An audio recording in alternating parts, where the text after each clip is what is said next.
வராகித்தாயின் சக்தி வாய்ந்த சத்திய வாக்கு இது. என் தங்கமே, உன் சங்கடங்களை விளக்க உன் கண்ணெதிரில் ஆனந்தமாக காட்சியளித்து கொண்டு நான் இருக்கிறேன். யாரையும் உன் தேவைக்காக பயன்படுத்திவிட்டு தேவை முடிந்ததும் தூக்கி எறிந்து விடாதே. ஏனென்றால் உன் வாழ்க்கை இன்னும் முடியவில்லை. சிந்தித்து செயல்படு. எல்லா விஷயங்களையும் நான் ரகசியமாகவே செய்து தருகிறேன். யாருடைய கண்களில் கண்ணீர் துளிகள் கசிந்து உருகி ஓடுகின்றனவோ அவர்கள் ஆத்மார்த்தமாக வேண்டுகிறார்கள் என்று அர்த்தம். மற்றவர்கள் அந்த அவசியத்தில் இல்லை என்பதால் மேம்போக்காக வேண்டுகிறார்கள். எந்த வெள்ளம் புரண்டு வருகிறதோ அந்த வெள்ளம் வழிகளை உண்டாக்குகிறது. எங்கே நீர்வரத்து இல்லையோ அங்கே வழிகள் உண்டாவது இல்லை. இதுதான் கண்ணீரோடு வேண்டுகிற வேண்டுதலுக்கும் கடமைக்காக வேண்டுகிற வேண்டுதலுக்கும் இடையே உள்ள வித்தியாசம். என்னிடம் இருந்து பற்றி கொண்டாயே என கேட்டு அழாதே. நீ என்னை பற்றி கொண்டு என்னிடம் இருக்கிறாயே, நான் என்ன பேறு பெற்றவன் என எண்ணி அழுது என்னை போற்று. என்னை வணங்குவதற்காக பூஜை புனஸ்காரங்கள் செய்வதையும் பிறர் பாராட்ட நடந்து கொள்வதையும் தவிர்த்துவிடு. நான் இதை விரும்புவது கிடையாது. வெளிப்படையான ஆடம்பர வழிபாட்டுக்கு நான் முக்கியத்துவம் தருவது இல்லை. காரணம், அதை செய்வதற்கான பலனை உடனே அடைந்து விட முடியும்.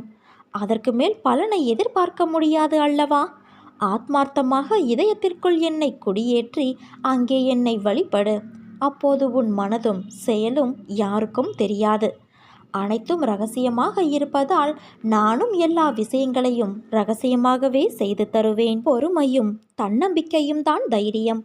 அதை நீ தொலைத்து விடாதே. எப்பொழுது நீ எந்த பிரச்சனைகளை சந்திக்க நேர்ந்தாலும் அதை எதிர்த்து போராட கற்றுக்கொள். அப்போது அது உன்னை காப்பாற்றும். ஆனால் எது நடந்தாலும், நீ எதை எதை செய்திருந்தாலும் அதை நீ உணரும் தருணத்தில் அனைத்தையும் நான் மன்னித்து உன்னை ஆசிர்வதிப்பேன். சகிப்புத்தன்மை இல்லை என்றால் உன் நிலை மிகவும் கவலைக்கிடமாகும். இதை மட்டும் நினைவில் வைத்துக்கொண்டு வாழ கற்றுக்கொள். நீ எவ்வளவு பெரிய வம்சாவளியை சேர்ந்திருந்தாலும், ஒழுக்கத்தோடும் சிறந்த நற்குணங்களோடு இருந்தாலும், வறுமையின் காரணமாக மிகவும் கடினமான சூழ்நிலையில் இருந்தாலும், அனைத்தையும் ஏற்றுக்கொள்ளும் மன தூய்மையும் தன்னலமற்ற சிந்தனைகளும் எண்ணங்களும் இல்லை என்றால் எதையுமே நீ எதிர்கொள்ள முடியாது, சாதிக்கவும் முடியாது. மிகவும் முக்கியம் சகிப்புத்தன்மை. இது மட்டும் உன் வாழ்க்கையில் இல்லாவிட்டால் உன் வாழ்க்கையே பறிபோகிவிடும். நான் பக்கபலமாக இருந்தாலும், நானே அனைத்திற்கும் சர்வாதிகாரி என்றாலும், அனைத்தும் எனக்கு கட்டுப்பட்டு இருந்தாலும், உன்னிடம் நிலையான உண்மையான பக்தியும் இருந்தால் மட்டுமே நான் உன்னை அனைத்திலும் இருந்து பாதுகாக்க முடியும். நம்பிக்கையையும் சகிப்புத்தன்மையையும் உனது தைரியத்தையும் தான் நான் உன்னிடமிருந்து எதிர்பார்க்கிறேன். உன் வருகைக்காக நான் காத்திருக்கிறேன். நான் உனக்கு உனது மனநிலையை புரிந்து கொண்டு அழைப்பு விடுத்திருக்கிறேன். என் அழைப்பை ஏற்று விரைந்து வா என் குழந்தையே.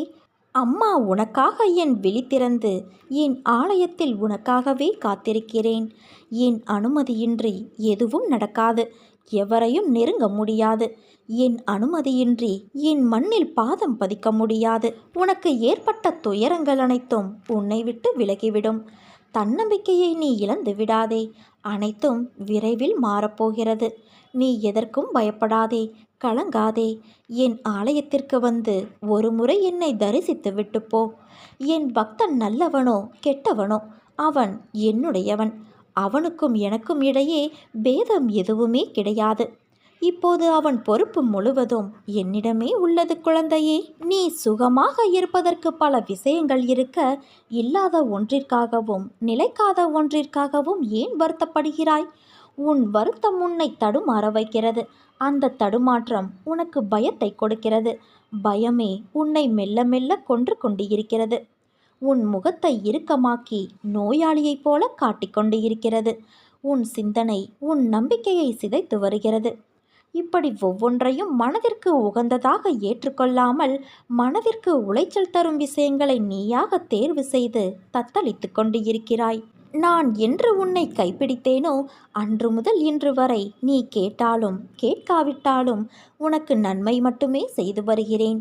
நான் அடிக்கடி கூறுவது போல நீ எதற்கும் கலங்காதே, திகைக்காதே, தைரியமாக இரு என் செல்வமே. இந்த விஷயங்கள் எல்லாம் உன்னை என்னோடு மிக இறுக்கமாக இணைப்பதற்காகவே நடந்தவை. உன்னை முன்னும் பின்னும் பக்கவாட்டிலும் எல்லா திசைகளிலும் இருந்து நான் பாதுகாக்கின்றேன். என் மீது நீ நம்பிக்கை வை.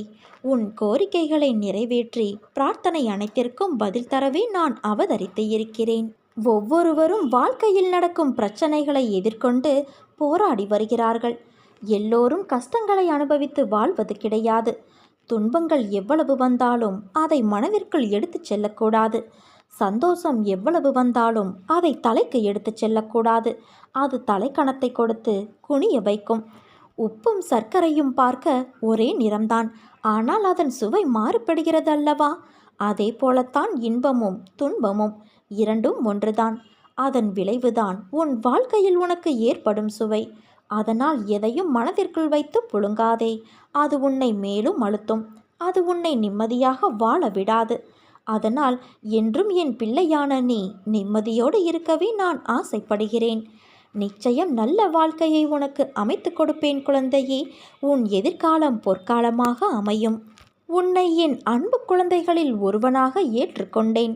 நான் என்ன செய்தாலும் அது உன் நன்மைக்கு மட்டுமே என்பதை நீ நினைவில் வைத்துக்கொள். எதை எப்பொழுது செய்து தர வேண்டுமோ அப்பொழுது நான் அதை கண்டிப்பாக உனக்கு நிறைவேற்றி தருவேன். அந்த நம்பிக்கை உனக்கு இருந்தால் என்னால் செய்ய முடியாத காரியம் என்று எதுவுமே இருக்க முடியாது. வாழும் நாட்கள் எப்படி இருக்க வேண்டும் என்று நீ என்றைக்காவது யோசித்து இருக்கிறாயா? அப்படி நீ யோசிக்க ஆரம்பித்தால் உன் வாழ்க்கையில் வெறுப்பையும் வெறுமையையும் உணர்ந்திருக்க மாட்டாயே. வாழ்க்கையில் நினைத்தது எல்லாம் கிடைத்துவிட்டால் உன் வாழ்க்கையின் சுவை எப்படி இருக்கும் என்று யோசித்துப்பார். நீ நினைப்பவையெல்லாம் நல்லதும் இருக்கும், கெட்டதும் இருக்கும். அவைகள் எல்லாம் உன் வசம் கிடைத்தால் நீ திருப்தி அடைவாய். ஆனால் உன்னை சுற்றி உள்ளவர்களுக்கு அது பாதகமாக இருக்கும் என்ற யோசனையே உனக்கு வராது.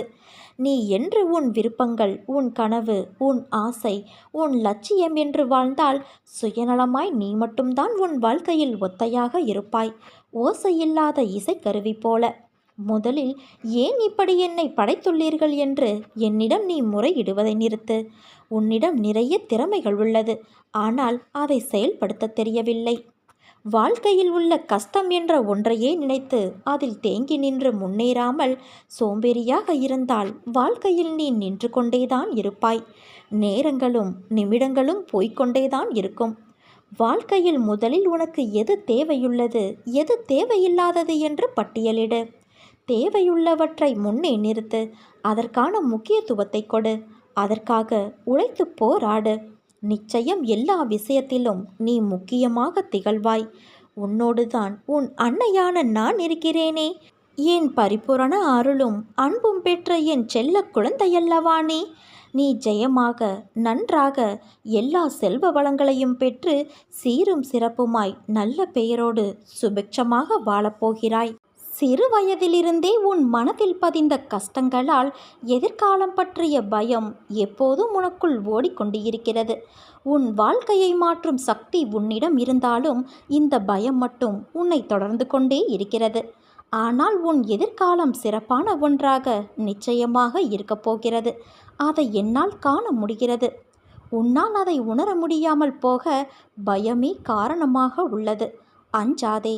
நல்லவர்களுக்கு வரும் சோதனையெல்லாம் அவர்களை எதிர்காலத்திற்காக பலப்படுத்தி வெற்றி பெற வைப்பதற்கு. நீ நிச்சயமாக வெற்றி பெறுவாய் குழந்தையே. உன்னோடு உன் வராகித்தாயான நான் இருக்கிறேன். நீ நம்பிக்கையோடு இரு, நல்லதே நடக்கும். வராகித்தாய் நான் இருக்க பயம் ஏன் உனக்கு?